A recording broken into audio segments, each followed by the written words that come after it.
à tous et bienvenue dans Agiliste, le podcast francophone de l'agilité où une fois par mois on vous partage nos conversations et réflexions autour des méthodes, techniques et outils. Je suis Julien Desrayes comme toujours, je suis accompagné de Pierre Ferrand. Comment ça va Pierre ? Ça va super Julien, merci, et toi ? Ça va impeccable. Donc aujourd'hui on est sur un épisode un peu fourre-tout, un épisode un peu spécial puisque on enregistre pour une fois en live et pas en public mais en direct dans la même pièce, ce qui me donne l'opportunité de tester mon setup nomade pour la première fois. On va voir ce que ça donne. Ça a l'air de tenir la route, on a fait quelques tests. C'est l'épisode spécial de Noël. C'est ça, épisode Noël, et du coup, qui dit épisode Noël dit épisode fourre-tout. On avait quelques petits trucs, une multitude de petits sujets à discuter. Donc aujourd'hui, on va plutôt parler de comment prendre soin de ses ingénieurs, on va parler de one-on-one, de débrief, de stand-up asynchrone. Et peut-être de problématiques actuelles si on a le temps, évidemment les outils de l'épisode, mais pour commencer on va parler du principe agile du mois de décembre, le 6e, on arrive à la moitié de la liste. Donc pour rappel, chaque mois on évoque un des principes du manifeste agile de manière à s'interroger sur l'application qu'on en fait ou pas. Et aujourd'hui, on va se demander, je pense, en tout cas moi, je vais me demander si c'est pas un petit peu désuet comme principe. Le principe est donc le suivant: la méthode la plus simple et la plus efficace pour transmettre de l'information à l'équipe de développement et à l'intérieur de celle-ci est le dialogue en face à face. Donc je vais commencer pour une fois. Pour changer. Pour changer. Et oui, en fait, j'ai un peu réfléchi à ce principe récemment et même au gré d'une discussion avec François. François, si tu nous écoutes, on te salue. Je me disais qu'il fait partie de ces principes qui ont pris un petit peu un coup de vieux, je trouve. C'est assez régulièrement qu'on se pose ces questions-là dans ce podcast quand on revoit un principe agile et celui-là, ouais, j'ai l'impression qu'il a été écrit il y a une quinzaine d'années maintenant, et à l'époque, c'était les chaînes d'email, c'était on commençait à comprendre et à utiliser peut-être un petit peu trop les outils de communication sans vraiment trop se poser la question de est-ce que c'est mieux, est-ce que c'est moins bien, et peut-être c'est toujours ça un peu la courbe de life, on a tendance un petit peu à en faire peut-être un peu trop, et j'ai l'impression que derrière le manifeste agile il y avait un peu un coup de gueule par rapport à ça, sur on fait des grandes chaînes d'email avec des dizaines, des centaines de personnes en copie. Et je peux comprendre que les personnes qui ont écrit le manifeste agile étaient un petit peu saoulées, je pense qu'on peut le dire par ça. Et moi aussi, je peux comprendre si mon product owner ou mon product manager, il me parlait que par des chaînes d'email, ça me plairait pas trop. Mais maintenant, on a des outils de messagerie instantanée qui sont adaptés aux entreprises comme Slack, Teams, etc. Et on est de plus en plus dans de l'asynchrone aussi, donc je me demande, évidemment c'est important de parler face à face ou au moins de façon synchrone dans un meeting, etc. Mais voilà, je pense que ce qui est important maintenant c'est plutôt d'adapter le médium de communication à la situation et essayer de ni négliger le synchrone, ni négliger l'asynchrone, juste s'adapter. Qu'est-ce que ça t'évoque ? Qu'est-ce que t'en penses ? Non, je rigolais tout seul parce que je viens de me rendre compte que on parle de dialogue en face à face, et c'est justement le premier podcast qu'on recorde face à face. Donc je trouve ça de bonne augure.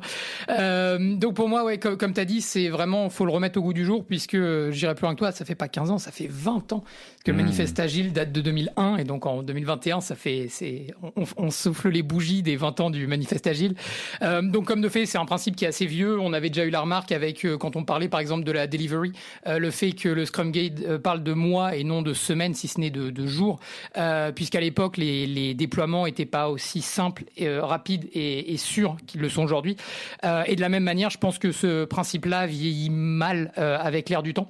Donc par exemple, tout simplement avec le remote working actuellement, ça devient juste impossible d'avoir un face-à-face. Donc déjà rien que ça, je pense que par exemple, si on peut remplacer dialogue en face-à-face par réunion avec caméra, ou enfin voilà, on fait la même chose, mais sauf qu'on n'est pas physiquement présent, mais l'activité reste la même, c'est-à-dire dialoguer face à face à travers l'écran. Pour moi, ça reste toujours dedans. Ce principe-là, je suis grandement d'accord avec.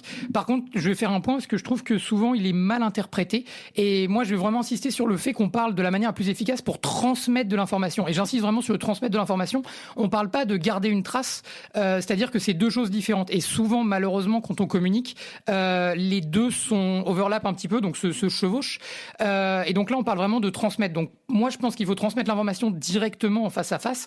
Par contre, évidemment, ça n'empêche pas du tout le fait qu'il faut prendre des notes. Donc, par exemple, dans la plupart des meetings, récemment, j'essaye toujours de commencer le meeting avec un point of order pour savoir en fait donc un ordre du jour, pour savoir de quoi on doit discuter, et ensuite les minutes, donc les notes de discussion ou de meeting qu'on a. À nouveau, sur ce point-là aussi, donc on parle bien de dialogue en face à face. Il faut bien différencier les deux. Si c'est juste une information qui est une exécutive information, là, par exemple, Slack ou un mail, c'est absolument la bonne chose. Mais j'insiste vraiment sur le fait qu'on parle d'un dialogue en face à face. Et c'est là où justement, moi, le premier, quand je vois dans mon équipe qu'on commence à dialoguer trop sur Slack et que l'information, c'est vraiment message après message, 2-3 personnes qui commencent, très souvent, je dis, oh là, faisons un meeting, discussion de vive voix, parce que souvent, ça va beaucoup plus aider les gens à réfléchir et à être en live dans le meeting. Je dis pas que c'est toujours la bonne solution, parce que des fois, il faut prendre du recul, poser un problème, essayer un petit peu de voir ce qu'on peut faire avec, et ça il faut le faire en asynchrone, donc pas dans un meeting, mais pour par exemple des dialogues ou prendre une décision, c'est toujours, enfin j'insiste toujours pour qu'on équipe le fasse en direct dans des réunions où on s'appelle directement et non pas juste de l'écrit. L'écrit, évidemment, on va mettre un compte rendu et l'action qu'on a décidé de prendre, mais tout le cheminement de pourquoi et comment on discute de ça, c'est très souvent directement dans des réunions que ça a lieu. Donc c'est vraiment le point que je voulais mettre en avant. Mais sinon, non, je pense que ce principe-là est toujours très vrai. Enfin, du moins, c'est un que j'aime beaucoup. Mais voilà, faut le remettre un petit peu au bout du jour, comme on disait. J'espère pas qu'on va être dans un monde où on sera plus du tout en face à face, mais du moins avec les restrictions dues au Covid et le home working qui prend de plus en plus de place pour nous en tant qu'ingénieurs. C'est vraiment quelque chose qui reste important, et je ne comprends pas les équipes où justement les gens sont contre des meetings pour justement discuter, dialoguer, puisque ça reste pour moi le plus important. Je pense qu'on peut transitionner même élégamment pour une fois vers un des sujets principaux qui était qui est le stand-up asynchrone. Ouais. Parce que là effectivement on parle justement pour le stand-up de transmettre de l'information, c'est le but, même si dans beaucoup d'équipes le stand-up c'est juste une sorte de rapport pour dire hier j'ai fait ça, aujourd'hui je vais faire ça, est-ce que j'ai des bloqueurs, ce qui est souvent un petit peu oublié. Mais du coup le stand-up asynchrone, le but c'est, enfin le stand-up en général, le but c'est vraiment de transmettre de l'information, aussi de synchroniser les personnes et ou les équipes autour des points critiques du jour, du chemin critique. Et donc là-dedans, c'est vrai que le stand-up, moi pendant très longtemps, j'ai trouvé que c'était hyper important de le faire en direct. Mais c'est vrai que plus ça va et plus je me dis, en fait ça dépend du stand-up, ça dépend peut-être de la dynamique de l'équipe, ça dépend peut-être qu'on n'est pas obligé de tout le temps le faire en synchrone et pendant un meeting live. C'est pour ça que pour le principe agile, je parlais d'adapter le médium de communication à la situation. Même si on parle toujours de transmission d'informations, quelle est l'information qu'on essaie de transmettre en fait? Si c'est juste pour dire hier j'ai fait ça et aujourd'hui je fais ça, au final on n'est pas vraiment sur quelque chose de bidirectionnel. Donc à ce moment-là, juste passer un message sur Slack, ça permet tout de suite de garder une trace de ça, et ça permet à quelqu'un qui est pas dans le meeting parce qu'il a autre chose à faire, parce qu'il est sur un autre fuseau horaire, ou parce qu'il est malade ou en vacances, de quand même avoir cette information in fine. Mais maintenant, si on est sur un moment un peu critique, on est pendant une release ou qui se trouve qu'il y a un point qui est valable de discuter, c'est évidemment une super bonne idée de passer sur un meeting. Ça me rappelle GitLab qui prône la synchrone à fond, et en fait ils partent leur mojo, un peu leur façon de faire, c'est de faire asynchrone. S'il y a un besoin de synchrone, et ensuite repasser sur de la synchrone. Donc en fait D'accord. Ils vont vraiment avoir ce truc de un peu ce que tu disais là, de voilà, quelques messages sur Slack, etc. Puis finalement on se dit oh là là, attends, Là, ça commence à être galère, il y a 2-3 personnes, ça discute et tout. Faisons un meeting, parlons-en pour de vrai. Là, tout d'un coup, en 5 minutes, on peut avancer super vite. Et ensuite, une fois que chacun a pris des actions et que tout le monde parle de la même chose, on peut repasser en asynchrone et ainsi de suite. Voilà, donc les stand-up asynchrones, moi j'ai commencé un petit peu sur ma grosse équipe, on s'est dit que c'était pas forcément la meilleure idée, parce que après, surtout quand on le fait tous les jours, ça devient vraiment répétitif et du coup c'est assez dur d'avoir de l'engagement en fait sur le long terme sur du stand-up asynchrone. Et quand c'est pas fait pour les bonnes raisons, c'est pas super, mais sur des petites équipes qui sont assez autonomes. D'habitude, on avait un meeting par semaine juste pour se synchroniser. En fait, ce meeting-là, de une demi-heure sur 5 personnes, et ben, c'était juste, voilà, j'ai fait ça, et moi, ça me permet, je prenais des notes comme un malade pour être sûr d'avoir capturé après tout ce que les gens avaient fait, où on en était et tout. Ouais. Et en fait, c'était assez compliqué pour moi de tout prendre en note et de bien avoir la big picture. Et en même temps, le meeting était franchement chiant, quoi. Ouais. Et en fait, maintenant, on est passé sur avant le meeting, donc en fait, toute la matinée, les gens, ils ont toute la matinée pour écrire un espèce de truc asynchrone où ils disent, voilà, en gros, le rapport, quoi. Cette semaine, j'ai fait ça, les points importants, etc. Et ensuite, on utilise le meeting live d'une demi-heure pour aller sur des sujets où, justement, il faut échanger. Donc, on va faire une petite démo, quels sont les highlights, qui va être en vacances, à qui il a transmis les dossiers, etc. Donc, ça rend finalement le meeting live encore plus live avec un vrai échange. Mais en même temps, ça rend le rapport beaucoup plus utile parce qu'il y a une trace pour moi, mais aussi pour les gens qui n'ont pas pu venir à la réunion. Et ça me permet à moi ensuite de pouvoir utiliser cette trace-là pour aller en parler avec d'autres personnes. Ça permet aussi de régler peut-être quand les gens ont des questions ou des bloqueurs.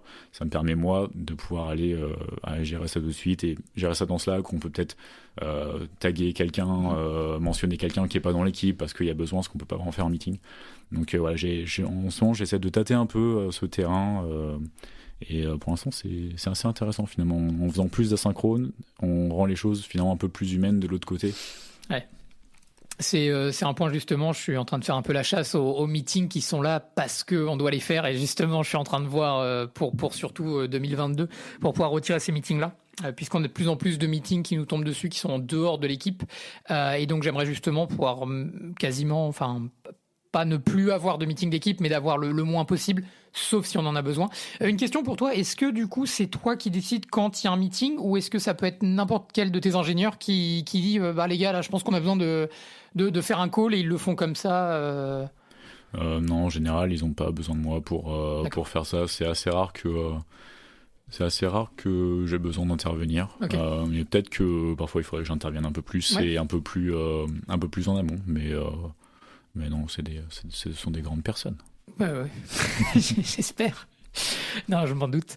Parfait. Donc moi, le point que j'avais par rapport au sujet principal, donc comment prendre soin de ces développeurs, qui est justement le nom du podcast d'aujourd'hui. Donc du coup, pour moi, c'est relativement clair. Enfin, on a une approche qui a l'air de fonctionner plutôt bien et que j'apprécie et qui a l'air d'être appréciée aussi par mes ingénieurs. Donc nous, en fait, c'est l'idée. Donc on a au sein de l'entreprise un growth framework, donc du coup un framework de développement pour les développeurs, ce qui permet en fait, donc si vous regardez en ligne, je crois que c'est Monzo qui l'avait fait.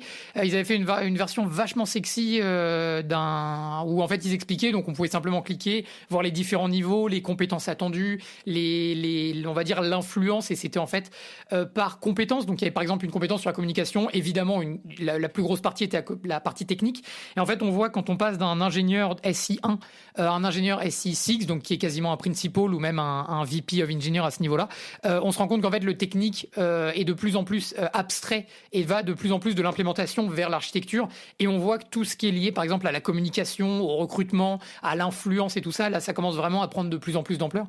Et donc on a essayé de suivre un petit peu ce principe-là. Donc on n'a pas la prétention de l'avoir comme Monzo puisqu'on n'a pas les ressources pour avoir un framework aussi précis, mais c'est vraiment ce qu'on essaye de faire. Et du coup, ça permet vraiment pour nos ingénieurs d'avoir une vision claire sur où est-ce que je me situe aujourd'hui, d'accord, parce que je remplis ces caractéristiques-là. Si jamais demain, je voudrais prétendre au niveau supérieur, c'est-à-dire je voudrais grandir au sein de l'entreprise, qu'est-ce que je dois faire ou qu'est-ce que je dois prouver que je suis capable de faire pour justifier, de dire, voilà, je pense que j'ai atteint un niveau supérieur et avoir une discussion autour de ça. Donc du coup pour ça nous permet donc avec ce framework d'avoir des objectifs qui sont vraiment clairs et du coup mon rôle en tant que team lead c'est vraiment alors j'en parlerai dans le 101 quand je vais l'expliquer après mais c'est vraiment d'avoir en fait de mettre en place un plan pour pouvoir atteindre ces objectifs là, de vraiment en fait donner un objectif qui est très clair et une progression qui est aussi très claire à mon ingénieur pour lui dire voilà là aujourd'hui ce point là t'es au niveau qu'on attend mais ce point là c'est plus compliqué.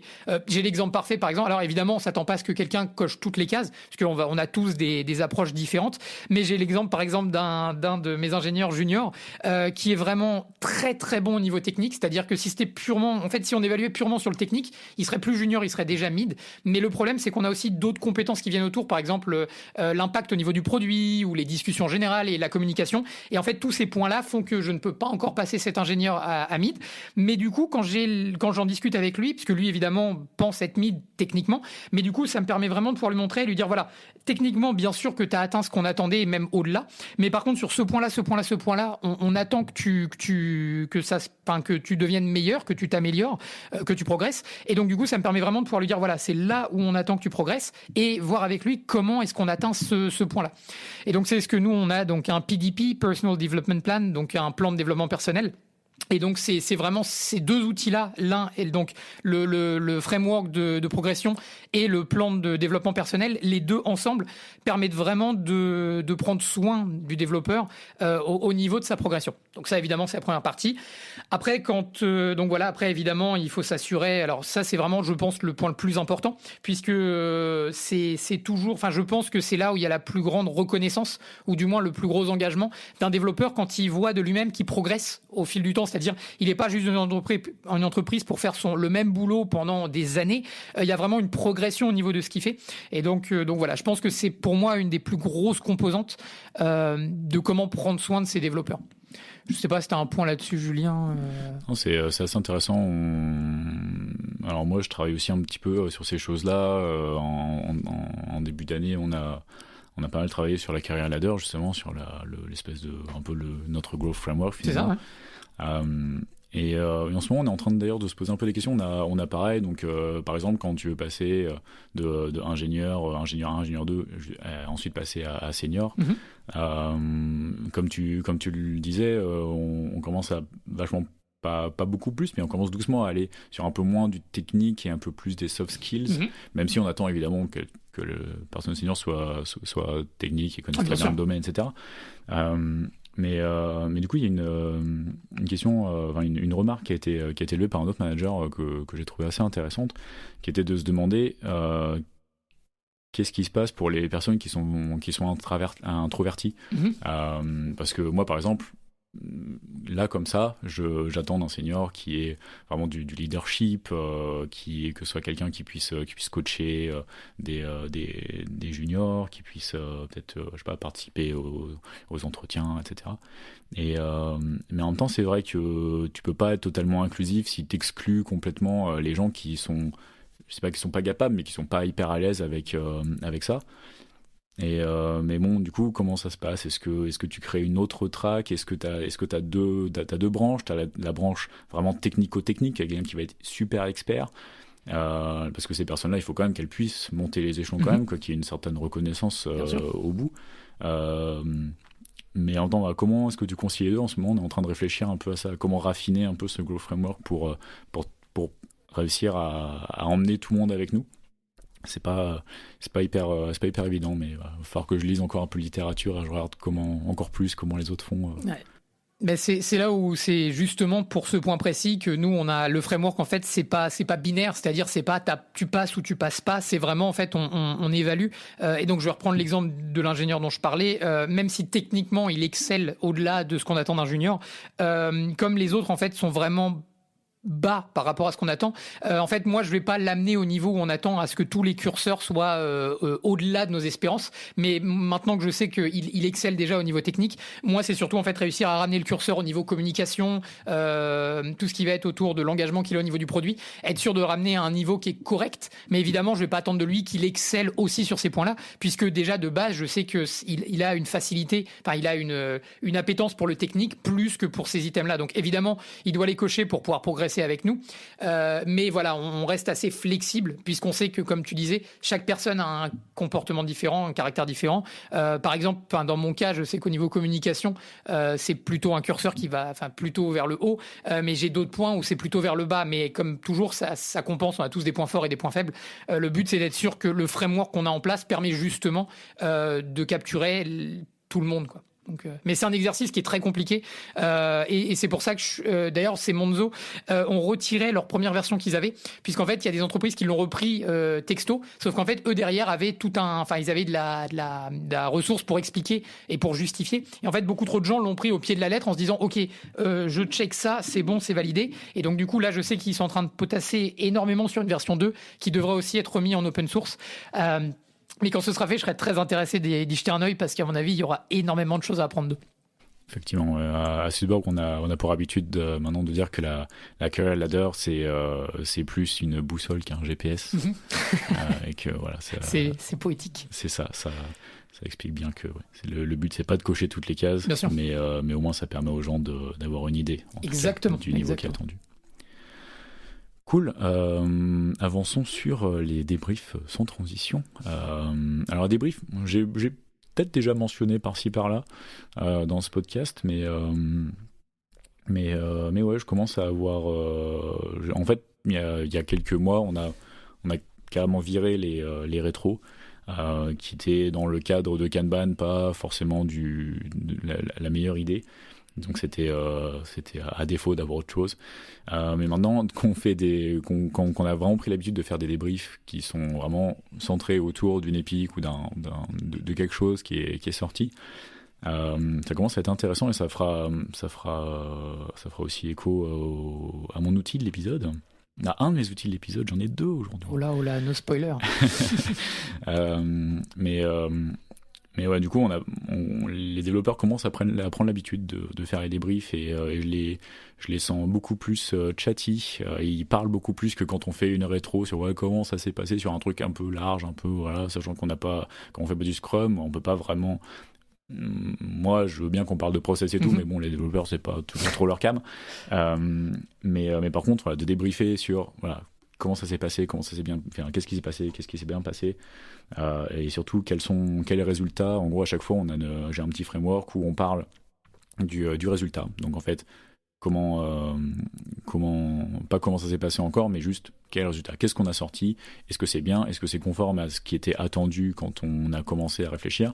On a des PM et on essaie d'avoir des stakeholders aussi, donc même si c'est pour un truc en interne, on va avoir compliance ou qui que ce soit qui sera là aussi pour leur dire voilà le besoin que vous aviez, voilà ce qu'on a sorti, comment vous vous sentez par rapport à ça, et ensuite on va analyser le truc. Donc on va reprendre depuis le début. Ok, donc là c'était bien, les critères d'acceptance ils étaient comme ci comme ça, bon peut-être on en a loupé par-ci par-là, là finalement la priorité on n'était pas vraiment au courant que c'était hyper urgent, donc du coup on a laissé un peu traîner le truc, ça explique que ça a pris 3 mois, alors qu'en fait si on nous avait dit dès le début que c'était hyper urgent, on aurait pu, parce qu'en fait dès qu'on a su que c'était hyper urgent on a réussi à avancer, des choses comme ça, et puis aussi célébrer ce qui s'est bien passé évidemment, mais ce qui est important c'est vraiment à la fin les lessons learned, quoi. Qu'est-ce qu'on a appris, quelles sont les leçons qu'on a apprises, et j'ai même commencé à compiler ça dans un grand fichier sur Confluence. D'accord. Où du coup n'importe qui peut aller voir et peut voir toutes les erreurs qu'on a faites ou les bonnes choses qu'on a faites, mais en gros tout ce qu'on a appris au fur et à mesure, de façon à éviter de refaire les mêmes erreurs. Et même parfois on a des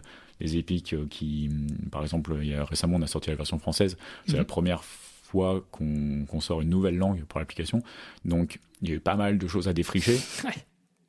Mais on sait que c'est un exercice qu'on va devoir refaire pour d'autres langages maintenant, donc c'était important pour moi qu'on ait un débrief concret sur les erreurs qu'on a faites pour justement la prochaine fois qu'on sort une nouvelle langue.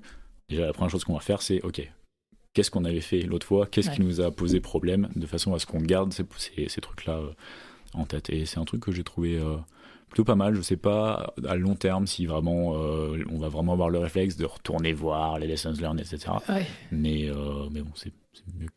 Ok. Est-ce que c'est la question du coup, est-ce que du coup c'est un exercice systématique, par exemple par story, par épique, ou est-ce que c'est vraiment, c'est-à-dire en fait tu te dis bon celle-là on a quand même pas mal bossé dessus, ça vaut le coup de faire un débrief, ou est-ce que c'est systématique comme approche, ou c'est du... Alors moi je voudrais le systématiser à tel point que dans notre Kanban board niveau épique, On a vraiment sorti en prod, Ouais. débrief planifié, et après terminé. D'accord. Donc en fait, ok. toutes les épiques passent par là. D'accord. Après, ça arrive que après, maintenant qu'on a mergé des équipes, du coup, il y a des gens qui n'ont pas l'habitude ou pas le réflexe de le faire, D'accord. qui overlook un petit peu ça. Ok. Donc c'est pas encore systématique, mais c'est plutôt, il faut juste continuer à expliquer, à évangéliser, etc. Ouais. Et parfois, on fait vraiment une toute petite épique et tout s'est bien passé. C'est juste une personne qui a bossé dessus. Mais en vrai, si c'était que de moi, on ferait quand même un débrief dessus. Ouais, parce que Donc moi, je voudrais le systématiser. C'est pas encore totalement, mais en tout cas, c'est dans le process. Ok. Et une autre question, du coup, parce que ça m'intéresse beaucoup, parce que je risque de faire ça dans les mois à venir aussi. Est-ce que tu demandes à toute l'équipe d'être présente? Parce que justement, tu donnes l'exemple d'une story qui a été, mettons, il y a vraiment que 2 ingénieurs qui ont bossé dessus, tu as une équipe de 8 ingénieurs, je prends un exemple random. Est-ce que tu demandes uniquement aux 2 et une personne tierce de débriefer, ou est-ce que tu demandes à toute l'équipe de débriefer pour une story sur laquelle ils ont peut-être même pas de contexte? Ah ouais, non, du coup, maintenant, on a vraiment une assez grosse épique et qui travaille vraiment... Une grosse équipe qui travaille vraiment sur des épiques un peu en sous-équipe. Okay. Donc en fait, avoir les 20 personnes ou je sais pas qui sont dans cette grosse équipe, ça a aucun intérêt. D'accord. Donc en fait, c'est à l'épique owner, donc la personne qui est responsable de cette épique, un peu comme le capitaine de User Story qu'on avait que tu avais à l'époque. À Arthos. Donc c'est à l'Epic Owner en fait d'organiser ce meeting là. Donc c'est la personne qui va être le plus à même, à mon avis, de savoir qui a travaillé dessus. Même parfois il y a des gens en dehors de l'équipe qui ont travaillé dessus parce qu'on avait besoin de data engineering pour faire un nouveau pipeline, quelque chose comme ça. Donc cette personne là va ramener à peu près toutes les personnes qui ont à peu près touché à cette épique là et débriefer. Donc non, c'est toujours un subset de l'équipe plus potentiellement du stakeholder, etc. Ok, cool. Donc toujours le but, c'est de pas faire comme avant avec les rétros, avec plein de gens et la moitié des gens qui se demandent ce qu'ils font là. Puisque de toute façon, dans ce meeting, on va prendre des notes et on va même potentiellement l'enregistrer. Donc même si quelqu'un... en fait, j'essaie toujours d'éviter des gens qui sont là en read only, des gens qui sont en lecture seule dans les meetings. Ces gens-là, c'est bon, quoi. Ils ont juste besoin de lire le compte rendu de la réunion. Au pire, ils regardent la réunion si on l'a enregistrée et voilà, mais au moins ils perdent pas leur temps en synchrone. Cool. Alors pour les sujets principaux, je vais finir avec mon point. Donc c'est sur les 101, donc les 1 à 1. Les entretiens individuels. Les entretiens individuels, merci. Donc ça je pense, qui est une des réunions qui est vraiment importante pour vraiment prendre soin de ces développeurs, dans le sens où donc non seulement déjà c'est un temps où il y a uniquement le manager et du coup l'ingénieur. Donc ça donne déjà rien que comment le meeting est fait, ça donne vraiment cette idée de voilà, on prend du temps juste pour nous deux et surtout c'est le manager qui prend du temps pour son ingénieur. Et ces 101 là, pour moi, ils sont extrêmement importants puisqu'ils permettent donc de poser donc des questions, tout ce que j'aurais, mais ça marche aussi dans les deux sens. Si la personne a des questions sur ce qui a pu se passer, parce que donc évidemment, comme on opère à différents niveaux, le manager peut avoir plus de contexte que l'ingénieur et donc poser des questions sur pourquoi on a fait ci, pourquoi on a fait ça et apporter des réponses. Aussi donc tous les problèmes ou tout ce que l'ingénieur pourrait voir comme étant des problèmes à venir ou des problèmes qu'il a d'ailleurs actuellement. Toutes ces choses-là, ça rentre parfaitement dans le 101 pour être sûr de régler ces problèmes-là le plus vite possible. Et donc, comme je disais tout à l'heure, donc dans l'idée de faire avancer les développeurs avec le framework de progression, on va avoir le plan de développement personnel. Et donc, c'est justement dans les 101 où je vais pouvoir prendre du temps avec l'ingénieur pour voilà faire un check de où en est le PDP, où est-ce que donc voilà quelles sont les actions qu'on avait préparées ensemble, qu'est-ce qui a été fait, qu'est-ce qui n'a été pas fait, ce qui a été fait, est-ce que voilà ça a eu le retour qu'on attendait ou pas. Et donc voilà, discuter de toutes ces choses-là. Et donc en amont de ce 101, donc j'en reparlerai dans l'outil du jour, mais donc j'envoie en fait un questionnaire à tous mes ingénieurs, donc que je leur demande de remplir donc une fois par semaine, même si du coup maintenant les 101 on les a toutes les 2 semaines avec mes ingénieurs, mais ils remplissent quand même ce questionnaire-là toutes les semaines. C'est 5 questions très très simples, donc de tête je vais pas m'en rappeler, mais sont par exemple les questions c'est comment se passe le sprint jusqu'à maintenant, est-ce que de 1 à 10, et toutes les questions sont de 1 à 5 ou avec des emojis, ça dépend. Comment se passe le sprint actuellement? Est-ce que on va réussir à livrer à temps, ou du moins finir le commitment du sprint à temps? Comment est-ce que la personne se sent en général au niveau de l'envie, enfin de comment ils se sentent dans l'entreprise? Est-ce que le boulot est gratifiant? Est-ce qu'ils sont toujours aussi intéressés? Et j'ai oublié les 2 autres questions, mais je sais que la dernière, c'est des commentaires ouverts. Et justement, c'est là où je récupère pas mal de questions que je rediscute pendant le one-on-one. Donc c'est justement là où je loop back sur ce que t'expliquais tout à l'heure avec la synchrone. Et c'est typiquement le cas. Donc le one-on-one, c'est un événement qui est synchrone. N'empêche que en amont, de manière asynchrone, j'essaye de récupérer en fait des données ou du moins des problématiques que pour avoir l'ingénieur avec lequel je vais avoir le one-on-one. Et donc m'assurer que voilà, je m'occupe du mieux que je peux de cette personne-là. Et aussi du coup dans le 101, donc dans notre cas on est une entreprise qui bosse en remote, et donc il y a aussi un point sur lequel je pense pas que tous les managers le font, mais moi j'insiste beaucoup, c'est aussi demander à la personne personnellement comment elle va, puisqu'en fait on a plus ce moyen, enfin on va plus dans les bureaux, donc forcément on voit pas tous les jours si la personne va bien, prendre de ses nouvelles, bavarder 5 minutes autour d'un café, on a plus ces petits moments là. Et pour moi le 101 c'est vraiment un moment où je peux demander à la personne comment elle va, et souvent 2 tiers du 101 sera sur la personne professionnellement, mais souvent le dernier tiers du 101 ça va vraiment bifurquer vers des questions un peu plus personnelles, évidemment dans la mesure de ce qui est raisonnable, ce que deux employés peuvent discuter ensemble, mais ça va être des questions, voilà, c'est plus comment ça se passe en ce moment, est-ce que ça va, est-ce que voilà tu prends tes vacances quand, des petites choses comme ça, pour m'assurer en fait que la personne va bien, et surtout parce que comme on essaye au maximum de ne plus avoir les meetings, c'est je trouve de plus en plus difficile de jauger comment les personnes se sentent au sein de l'entreprise, et pour moi le 101 c'est vraiment un moment privilégié pour discuter de face à face avec la personne, comment elle se sent au-delà du travail, mais même elle personnellement, voilà. Et donc d'avoir ces discussions-là qui sont plus personnelles, ça m'a permis par exemple de pouvoir redresser le cap ou d'amener des problèmes plus haut que l'équipe encore, pour justement des problèmes qui ont été réglés au niveau de l'entreprise. Et même si c'était le problème d'un ingénieur, je suis persuadé que d'avoir remonté ce problème et qu'il ait été réglé au niveau de l'entreprise entière, il y a des personnes qui soit ne l'ont pas dit, ou des personnes qui n'avaient pas encore ce problème-là, mais je suis sûr que c'est un problème qui a été résolu en avance pour justement que d'autres personnes n'aient pas ce genre de problème. Donc voilà, donc le 101, mangez-en, je recommande, c'est très bon pour vous et surtout pour vos ingénieurs. J'aime beaucoup l'idée de préparer le one-on-one en avance. C'est quelque chose que je fais pas encore, mais ça me semble, oui, ça permet de rendre l'échange encore plus riche, et du coup de pas forcément être pris au dépourvu sur des questions. Puis même, ça se trouve, parfois il y a une question administrative, hop, tu peux la régler même un petit peu à l'avance, même en asynchrone, et te focaliser ensuite sur des trucs un peu plus importants.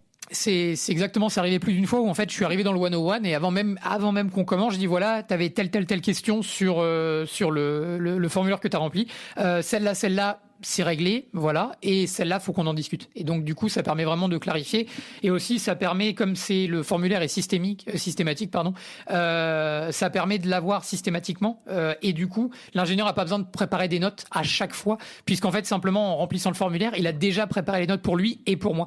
Donc c'est vraiment, je trouve, un gain de temps, et ça marche vraiment très très bien pour le coup. Ouais, puis ça permet aussi d'engager en fait la personne, parce que à l'inverse, tu demandes à la personne, bon, ce serait bien que tu prépares un peu les entretiens, ils le feront pas, enfin, ou peu ou pas. Pas tout le temps, ouais, c'est ça. Ouais, ça. Super. Ouais, moi j'ai un truc que j'ai mis en place très rapidement pour mes one-on-one, c'est embrace the awkward. En gros, je sais pas trop comment traduire ça en français, mais en gros, enlacer le bizarre. En gros, pour moi, un one-on-one, ça doit y avoir un petit truc un peu bizarre, dans le sens où si c'est une discussion qui peut être entendu par quelqu'un d'autre, c'est que à ce moment-là je ferais mieux de faire un one-on-one avec tout le monde en même temps, et puis c'est bon. Ce qui est intéressant, c'est d'essayer de gratter un peu, quoi. Alors évidemment, comme tu disais, dans la mesure du raisonnable, et puis chaque personne a un peu son caractère. Il y a des personnes qui vont toujours rester très très pro, et ça va être difficile d'aller plus loin de oui ça va comme ci comme ça, et puis il y a des personnes où tout de suite ils vont être hyper open et tout, et donc ça dépend, mais voilà, j'essaie toujours dans ma préparation, moi, des one-on-one que je prépare toujours la veille, j'ai une awkward question, une question bizarre entre guillemets, que j'essaie toujours de trouver pour chaque personne, et du coup ça peut être pas grand chose, parfois c'est juste qu'est-ce que t'as prévu pour Noël, tu vois, Mais bon, c'est une petite question.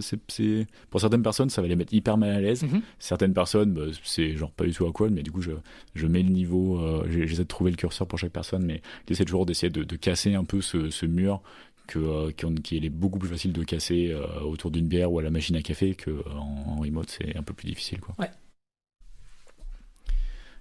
Et alors un petit tips aussi, c'est que alors moi du coup je prépare, j'envoie pas des questions à l'avance, mais par contre à l'après, moi pendant je prends des notes, j'ai un petit template sur GoodNotes et tout, mais ensuite je fais un résumé de ces notes là et je les envoie sur Slack à la personne, avec toujours le même format, et comme ça permet à chaque fois qu'il y ait des notes avec aussi à la fin des actions pour moi, des actions pour la personne, s'il y en a, c'est pas toujours le cas, mais parfois il y en a, et ça permet au moins de reclarifier tout. Et ma première question, c'est toujours de t'en parler, c'est comment tu vas.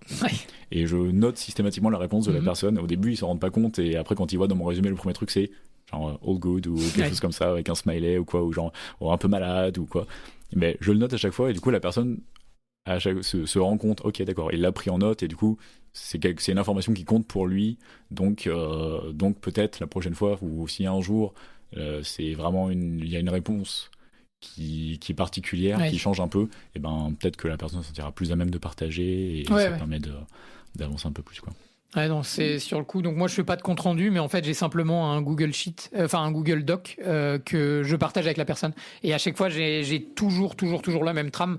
Je commence par demander donc les problèmes, les bloqueurs, enfin toutes ces choses-là. Et à chaque fois, je segmente dans l'équipe, en dehors de l'équipe et autre, parce que ça peut être ni l'un ni l'autre. Enfin, c'est un peu bizarre à dire, mais voilà. Et ensuite, c'est les propositions que la personne a, donc des idées en général. Et ensuite, on a à la fin, pareil, j'ai les 2 points, donc les actions pour moi et les actions pour l'ingénieur. Donc c'est tout pareil. C'est les 2 mêmes sales bêtes. C'est ça. Est-ce qu'on a un peu de temps pour les problématiques actuelles, ou est-ce qu'on part directement aux outils? C'est toi qui as l'œil sur la montre. Alors, je pense qu'on peut parler un petit peu des problématiques actuelles. Pour le coup, en plus, je crois qu'on n'est pas très loquace aujourd'hui, donc ça devrait coller dans le timing. Allez. Donc, je peux commencer avec la mienne, si tu veux. Allez, donc la problématique actuelle est justement donc dans l'idée de garder les ingénieurs heureux, ou du moins de s'occuper de ces ingénieurs. Donc pour moi, la problématique actuelle, c'est en fait de réussir à galvaniser les troupes pour une année où l'équipe ingénieur sera multipliée par 2 à minima en 2022.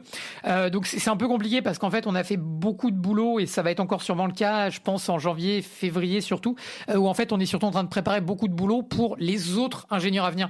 Et du coup, c'est pas forcément le travail le plus gratifiant pour l'instant, parce que je suis sûr que quand on aura les ingénieurs qui vont venir et qui vont vraiment retrouver leur petit facilement, on sera très content de nous de leur avoir justement, enfin de leur avoir facilité le boulot.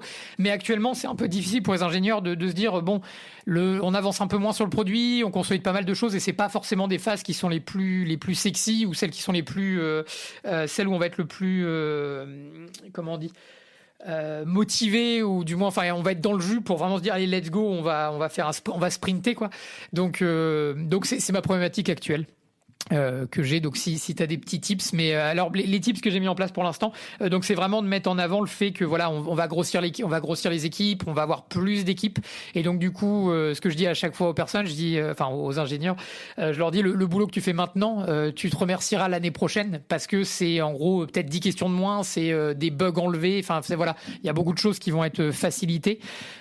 Mais voilà, on réduit quand même au niveau de la cadence sur le produit, et évidemment à chaque fois qu'on travaille sur le produit en soi, enfin quand on met des nouvelles features, on a toujours ce sentiment de feel good. C'est vrai que quand on fait de la refactoring de code base ou des choses comme ça, c'est moins feel good. Mais moi, j'ai vraiment le pari que quand on va voir des nouveaux ingénieurs qui vont arriver et qui vont dire waouh, c'est vraiment propre ici, la code base est propre, je retrouve mes petits facilement, je comprends rapidement et tout ça, je pense qu'on va vraiment à ce moment-là avoir un feel good. Mais c'est vrai que par rapport au sprint où on a ce sentiment toutes les 2 semaines, là pour le coup c'est un peu dans 2-3 mois réellement qu'on va récolter les fruits quoi. Il faut vraiment mettre l'accent sur vous écrivez une lettre d'amour à votre vous du futur. Après, moi j'ai plus souvent vu l'inverse, hein, avec genre une équipe produit qui va pousser à mort et les développeurs qui sont en train de prendre des raccourcis un peu partout pendant 3-6 mois, et puis après tu vois que c'est un peu brinque-ballant et t'es là, pitié, s'il vous plaît, laissez-nous faire 2-3 semaines de refactoring ou de bug fixing. Là les mecs ils ont la chance entre guillemets d'avoir la situation, le contexte pour le faire, donc c'est vrai, mais ça peut être frustrant quand même, je peux comprendre, surtout à long terme. Leur vendre comme ça, ouais, c'est vrai, parce que oui, c'est vrai qu'on s'habitue. C'est pour le coup, enfin, c'est shout out à GetGround, mais c'est vrai qu'on a la chance d'avoir un des deux founders qui est lui-même CTO et donc qui est un ingénieur de métier, et c'est vrai que il comprend très fortement ces problématiques-là. Et là où certaines entreprises auraient un peu de mal à accorder le temps qu'il faut pour garder une codebase saine, Misrab, notre CTO, est vraiment au courant de ça. Et pour le coup, je trouve qu'il fait vraiment un très bon taf à être sûr qu'on ait ce temps-là, puisqu'en fait, et là où les entreprises justement comprendraient pas qu'il y a une vraie valeur à essayer de garder la tech debt le plus bas possible. Évidemment, je dis pas qu'il faut pas en créer, puisque des fois il y a besoin pour de la valeur produit, mais en tout cas, il est conscient qu'on essaie de la réduire et il nous donne le temps pour. Et donc là-dessus, c'est vrai que je vais leur vendre ça du coup. C'est une très bonne idée. Ah, c'est pas une silver bullet, mais bon, ça permet toujours de faire relativiser en fait. C'est ça. Est-ce que tu as une problématique à partager avec moi, avec nous aujourd'hui, Julien? Ouais, c'est une problématique plus, du coup, en l'occurrence, j'allais dire personnelle, mais oui, une problématique actuelle, oui, plutôt personnelle. Je me demande en ce moment comment être un manager un peu plus pushy sans être un sale con, quoi, en gros. Et après je dis sale con parce que c'est vraiment comme ça que je le ressens. J'ai toujours, c'est un peu pour ça que j'aime les process, c'est que en fait moi j'ai commencé à prendre du leadership et de la responsabilité vraiment en étant Scrum Master, et en fait j'étais Scrum Master et développeur back-end, donc en fait j'étais le garant de la loi, mais en même temps j'avais pas le fouet, quoi. J'étais au même niveau que tout le monde, et du coup j'ai appris finalement à mettre les process de mon côté, parce que c'était la seule arme que j'avais entre guillemets pour mettre les gens dans le train avec moi. Et en fait je pense dans le fond ça m'arrange pas mal, parce que je suis pas d'une nature à trop gueuler sur les gens, à trop fouetter les gens, et même sans jusque là, mais tu vois, parfois les choses sont smooth, mais parfois il faut remettre l'église au centre du village, quoi. Et ouais, donc j'essaie de travailler un peu là-dessus, mais c'est un truc sur lequel je me rends compte que j'ai un peu du mal, et que la plupart du temps tout se passe bien, mais en fait quand il faut call the shot et faut pas être timide, parfois c'est une des compétences des managers en fait, et il y a des gens pour qui c'est inné, il y a des gens qui vont trop loin et qui sont des sales cons, mais voilà, moi j'ai peut-être un peu trop de retenue, et je vais encore citer François qui me disait qu'en fait on est dans un système chaotique qui est à peu près maîtrisé, mais que en fait comme l'entropie augmente, et en particulier vu qu'on est en hyper growth, en grande croissance, en fait ça demande parfois d'ajouter un peu d'énergie en fait, et les managers sont obligés d'être là pour remettre du charbon un peu là-dedans, et c'est là qu'on intervient. Alors du coup j'explore quelques solutions. Je suis toujours très inspiré par le côté militaire, et après je trouve que à l'armée c'est un peu différent, parce que du coup c'est vraiment, il y a une obéissance presque aveugle dans les process, dans la hiérarchie, dans la chaîne de commande. Donc je me demande si c'est sûrement un peu plus facile, parce que du coup t'as un peu moins, après si tu traites les gens comme de la merde, tu seras pas respecté non plus, mais je pense que la limite est peut-être un peu plus haute dans l'armée. Donc évidemment il faut qu'on s'aide, il faut qu'on soit plus humain, et je pense que c'est une très bonne chose. Mais du coup je continue à lire pas mal et à m'inspirer de comment on fait ça dans l'armée, mais il y a une citation de Kaamelott, je suis très heureux de pouvoir citer Kaamelott pour une fois ici, qui à chaque fois me fait waouh, elle me parle, j'ai l'impression que César en personne me parle à moi-même. C'est dans le livre 6 où il y a César qui parle à Arthurus, donc le Arthur jeune, et Arthur se pose des questions et se dit mais j'ai pas l'autorité, qui je suis pour devenir roi, qui je suis pour mener ces gars-là. Et du coup César lui dit on devient pas chef parce qu'on le mérite, on devient chef par un concours de circonstances et on le mérite après. Et il dit moi il m'a fallu 10 ans pour mériter mon grade, si pas 20, et tous les jours j'ai travaillé pour pas nager dans mon uniforme, mais il n'y a pas 36 solutions, fais semblant. Et fais semblant d'être Dux Bellerom, fais semblant de mériter ton grade, et fais semblant d'être un grand chef de guerre. Si tu fais semblant, un jour tu verras, tu n'auras plus besoin de faire semblant. Et c'est un petit peu mon mot de jeu en ce moment, c'est quand il faut pousser un petit peu, je me dis, allez, tu sais quoi, rentre dans ton rôle, et vas-y quoi. Et ça me rappelle quand j'étais serveur, j'étais serveur pendant une saison sur la côte vendéenne, et au début j'étais un peu timide avec les gens, voilà, est-ce que je fais les choses bien, est-ce que je dis pas des conneries, est-ce que je sais pas, est-ce que je me comporte comme un serveur devrait se comporter, et mon boss il me disait mais tu t'en fous, enfin fais comme du théâtre, tu vois, vas-y, lâche-toi, t'en fous, les gens tu les reverras jamais. Et juste, vas-y et oublie que t'es toi, juste rentre dans ton uniforme et go. Et en fait, dès le moment où j'ai fait ça, je commençais tout de suite à déconner un peu plus avec les gens, essayer de jauger un peu les gens jusqu'où on peut aller, être sympa et tout, mais voilà, rentrer dans le rôle. Et tout d'un coup, c'est devenu hyper plaisant. Et donc voilà, pour être manager, j'attends encore le déclic, mais j'essaie de créer la situation et le contexte pour que ce déclic arrive. Incessamment sous peu. Est-ce que ça te parle un petit peu ? Un petit peu, oui. Alors, les Américains étant beaucoup moins poètes que nous, ils ont résumé ça en quelques mots. Fake it until you make it. C'est ça.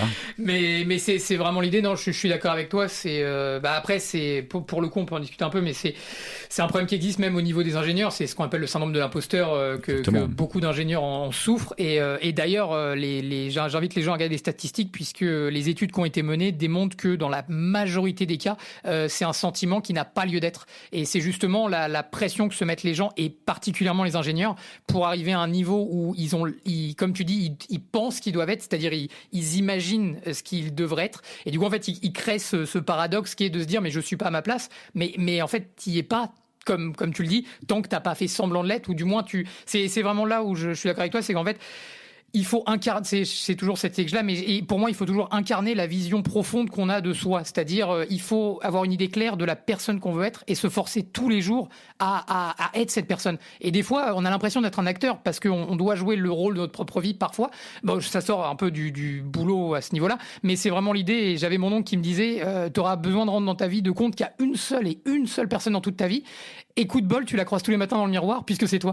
Et j'ai toujours eu cette idée de me dire, c'est facile d'être une bonne personne tant qu'on a envie de l'être et qu'on fait ce qu'il faut pour être cette personne-là. Et en faisant un peu un laps vers le boulot, j'ai exactement la même idée, c'est-à-dire si j'ai envie en fait de faire quelque chose, je me dis qu'est-ce que une personne ferait pour incarner ces valeurs-là, et j'essaye de les incarner moi-même. Et c'est exactement dans ce que tu dis, fais semblant de l'être et un jour tu verras, tu n'auras plus besoin de faire semblant puisque tu le seras. Et c'est vraiment cette idée-là que j'ai. Un des exemples, enfin pour toi du coup une des solutions, ça peut en être une, j'essaie de pratiquer au maximum l'extreme honesty avec mes ingénieurs. Ce qui fait que du coup, que j'ai des retours positifs ou négatifs, ou des fois quand je dois les pousser, je leur donne toujours la raison de pourquoi est-ce que je les pousse. C'est-à-dire, je leur dis pas, j'essaye pas juste de cacher le pourquoi du comment, je leur dis vraiment à chaque fois, voilà pourquoi. Et surtout, les ingénieurs étant des gens qui veulent toujours aller au fond du problème, en fait, plus je leur donne d'explications et je suis honnête avec eux de pourquoi est-ce que j'ai besoin de les pousser un peu pour ci, pour ça, ils comprennent beaucoup plus que si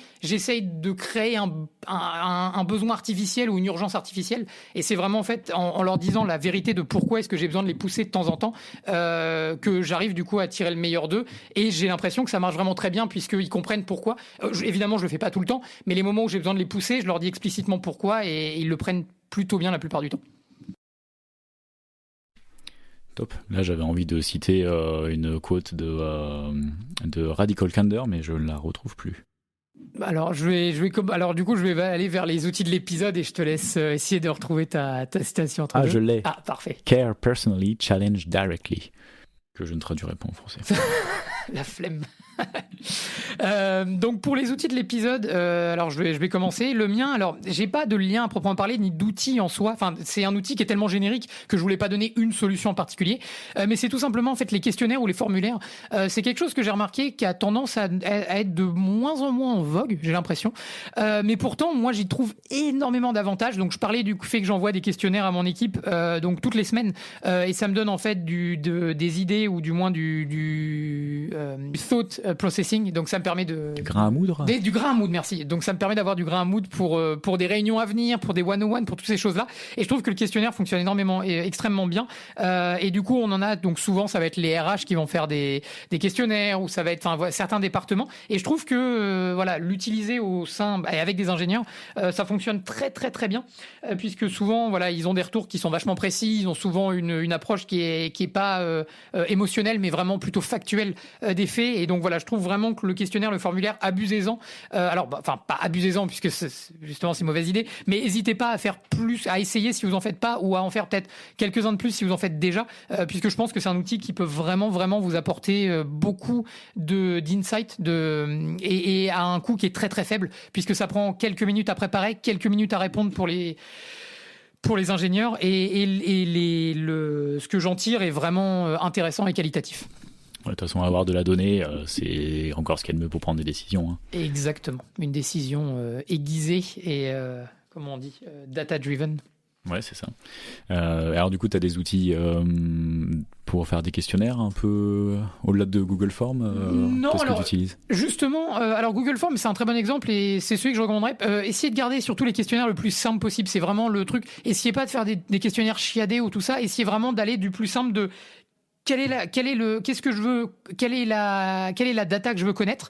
Quelle est la question la plus simple que je peux poser? Et arrêtez-vous là. Ça suffit très largement. Mais je le dis encore, le questionnaire que j'envoie toutes les semaines, il a 5 questions. Vous pouvez même avoir des questionnaires de 3 questions. Je vous jure, il y a de la valeur à avoir ces trucs-là. Donc, n'hésitez pas à essayer. Cool, alors en parlant de questionnaire, je vais parler de mon outil qui est un de mes outils qui est Geekbot, alors que j'utilise même pas moi-même, mais que un de mes collègues managers a commencé à utiliser pour un peu expérimenter. En fait, inspiré par mes expérimentations de stand-up asynchrone, que moi j'ai commencé comme expérimentation, donc vraiment low-tech, un peu à la Zob, avec un reminder dans Slack. Oui. Juste un reminder un par semaine avec un espèce de template, comme ça les gens ils sont juste à copier le template, ils vont dans le thread, ils collent le template, ils répondent aux questions et ça avance. Et il y a genre 3-4 questions, donc c'est vraiment juste voilà, en gros quels sont les points principaux que j'ai fait cette semaine, est-ce que j'ai des questions, est-ce que j'ai des commentaires, c'est à peu près tout. En fait, Geekbot permet d'industrialiser ça un petit peu, dans le sens où tu vas pouvoir pointer des personnes, donc tu vas dire ok, ce questionnaire en gros avec des guillemets, je veux l'envoyer à telle fréquence à telle et telle personne. En fait, plutôt que de le mettre dans un channel, ça va envoyer un message privé à la personne en mettant question par question. D'accord. Et du coup, la personne va pouvoir répondre à chaque question et ensuite ça va formater ces trucs de questions-réponses et les envoyer dans un channel en particulier. D'accord. Et c'est intéressant parce que derrière, alors ce qui est intéressant, il y a plusieurs trucs qui sont intéressants en fait, c'est juste un peu, je trouve que ça permet d'avoir à peu près le même résultat que moi j'obtiens en low-tech, en faisant ça un peu manuellement, mais sans aller trop loin avec trop d'outils et trop de trucs. Il y a une option qui est intéressante, c'est si tu réponds pas ou juste avec un slash ou un dash ou NA, et ben en fait ça va juste pas l'inclure dans le rapport. D'accord. Donc en fait ça va éviter d'avoir du bruit. Okay. Et en plus ça va pouvoir faire un peu de reconnaissance sur la réponse. Par exemple si tu poses la question comment ça va, et ben dans tes statistiques ensuite pour chaque personne et pour l'équipe en entière, tu vas pouvoir avoir une sorte de pourcentage avec des petits smileys qui dit voilà, en gros il y a 40% de l'équipe qui a répondu que ils se sentent bien et tout, donc ça va faire de la reconnaissance un petit peu. Et c'est voilà, je trouve ça pas mal foutu. C'est ce que GitLab utilise à plutôt assez grande échelle. Donc c'est un peu ça qui m'a poussé vers ça. J'ai pas encore essayé de le tester. Moi c'est payant, il me semble, à partir d'un certain nombre de personnes. Mais voilà, je vais attendre quelques semaines d'expérimentation de la part de mon collègue mais ça a l'air cool parce que ça a l'air assez simple et efficace. Mon deuxième outil, c'est Google Calendar, donc que j'imagine beaucoup de gens connaissent, mais ils ont rajouté une feature. J'aime beaucoup Google parce qu'ils rajoutent pas mal, notamment sur calendrier. Je trouve qu'en ce moment ils rajoutent pas mal de features. En ce moment, oui, j'ai remarqué aussi. Ouais. C'est assez, ils disent rien, mais ils rajoutent des petits trucs comme ci, comme ça, et notamment les focus time. Tu sais, avant, moi, je créais des meetings et puis je mettais deep work ou je sais pas quoi juste pour bloquer une plage, et là en fait t'as un truc spécial qui dit voilà focus time, mais c'est pas de ça dont je veux parler. Je veux parler des notes de réunion. En fait, j'ai découvert que quand tu crées un événement dans Google Calendar, et ben si tu cliques dans description, et ben ensuite ça te crée un espèce de petit bouton pour des notes de réunion. En fait, t'as juste à cliquer dessus et ça te crée automatiquement un Google Doc avec toutes les personnes qui sont dans la réunion, qui ont accès à ce Google Doc, et il y a déjà un format avec une liste à puces pour les questions, pour les actions, etc. Et voilà, c'est vraiment, enfin, avec ça, il n'y a plus aucune excuse pour ne pas prendre de notes de réunion. Oui, c'est ça. Et ce qui est cool, c'est que derrière, tu peux revenir, tu ne dis pas, tiens, je vais aller chercher une note de réunion, je sais plus où c'est, machin et tout. Au moins, tu regardes dans ton calendrier, ok, je suis allé là, tac, je clique et c'est bon. Ce que je regrette peut-être un peu, c'est que je crois que les notes de réunion, elles sont pas accessibles aux gens qui n'étaient pas dans la réunion. Mais peut-être que c'est configurable, je sais pas. Ah, oui. Après, en même temps, ça peut avoir du sens aussi, parce que si tu fais des one-on-one, si tu utilises tout le temps, t'as peut-être pas envie. Donc bon, je comprends qu'ils aient fait ce choix-là. Mais voilà, donc intéressant. Après, les limites qu'on a commencé à observer, c'est que ça se suffit pas forcément en soi, parce que du coup, ta source de vérité, ça peut pas vraiment être ça, d'autant que c'est pas accessible à tout le monde. Donc en fait, derrière, ça demande quand même de reprocess un peu cette donnée-là pour peut-être la formater un peu. S'il y a des actions qui doivent être prises maintenant, peut-être juste aller sur un channel Slack pour dire voilà, on a discuté de ça et voilà les points qui sont importants, de le communiquer à tout le monde. Et en même temps, de l'autre côté, peut-être si retransférer ça aussi vers une source de vérité, type des tickets Jira ou de la doc Confluence. Donc voilà, je trouve que c'est un bon endroit pour avoir une transition de données assez rapide. Mais voilà, en tout cas, j'ai commencé à faire ça, au moins ça me pousse à faire juste des notes de réunion. Et c'est bien, c'est très très bien. Et point rapide, puisque tu mentionnais Google Calendar, il y a une des mises à jour qui a été faite et on peut maintenant voir le temps de réunion par semaine, et on voit donc les réunions, enfin du moins le temps bloqué où on est seul à plus de 2 personnes, et j'invite les gens à les regarder puisque ces statistiques-là sont extrêmement intéressantes. C'est en voyant ces statistiques-là que je me suis dit il faut vraiment que je fasse sauter des meetings. Donc ouais, très intéressant. Shout out s'il y a des gens qui bossent à Google sur Google Cal. Merci à vous. Bon boulot. J'ai l'impression qu'ils se rendent compte que voilà, Google Meet, c'est vraiment hyper important pour pas mal de boîtes maintenant, et que Google Cal encore plus. Et j'ai l'impression qu'ils bossent dessus pour adapter leurs outils aux façons de travailler actuelles. Et c'est très bien, plutôt que de deprecated des outils que tout le monde utilise comme ils ont l'habitude de faire. Oui. RIP Inbox. Aïe. Petit ange parti trop tôt. C'est ça. Bon, on va pouvoir conclure cette émission. Bien sûr. On espère qu'elle vous aura plu comme d'habitude. Pierre, est-ce que tu peux nous dire où on peut te retrouver ? Oui, sur LinkedIn toujours. Le site arrivera certainement d'ici quelques années. D'ailleurs, on ne enregistrera pas de podcast avant la fin de l'année, donc je vous souhaite à tous un joyeux Noël et une bonne année. Julien, où est-ce qu'on peut te retrouver, toi ? Bien sûr, julien.deret.fr, où vous retrouverez tous mes liens et mes projets. Il y aura sûrement un petit peu d'actu en début d'année prochaine, mais on vous en dira plus à ce moment-là. Pas encore d'annonce. Pas encore d'annonce, mais ça va venir. Merci d'avoir écouté Agiliste. Si l'émission vous a plu, évidemment, on vous invite à nous laisser une note sur Apple Podcast, Spotify ou toute autre plateforme. Et en attendant, on vous retrouve le mois prochain pour nos folles discussions sur l'agilité. On vous souhaite un joyeux Noël et de très bonnes fêtes de fin d'année. Salut Pierre. Salut Julien, salut tout le monde.